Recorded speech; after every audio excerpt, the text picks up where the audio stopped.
feel that that mentality stretches far beyond music, you know, into theater and burlesque and, you know, writing and any number of aspects of the art field. I started going to DIY shows because I grew up in a town where otherwise there probably wasn't much to do, and also it was just like a way to engage with other people with similar interests.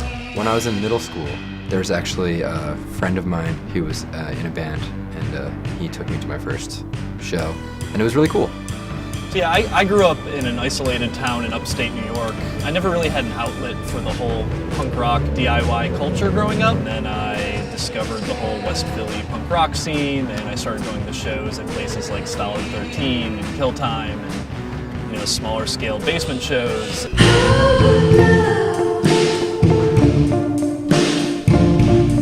I started doing it just because I wanted to do it. I wanted to have a show that where I picked the bands and told people about it and made a flyer and played it. Yeah, I wanted to do that. I kind of just took what I learned and have always just used the whole DIY mentality to kind of foster art in different spaces, with Philladelphia kind of being the culmination of everything I've learned.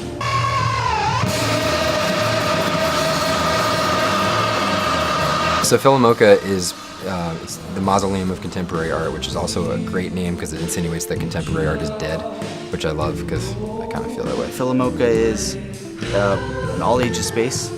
It's essentially it's relatively close to the center of Philadelphia. It's by far the truest representation of DIY ethics plus realistic business practice. We are an all-purpose art space housed in a former showroom for caskets and mausoleums. We do pride ourselves on diversity of the arts here at Philladelphia.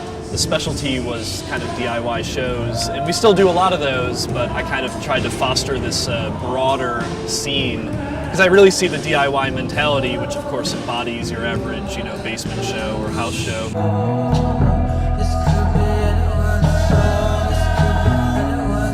My advice for wanting to be part of the scene is to put a show on in your basement and then talk to the people who come.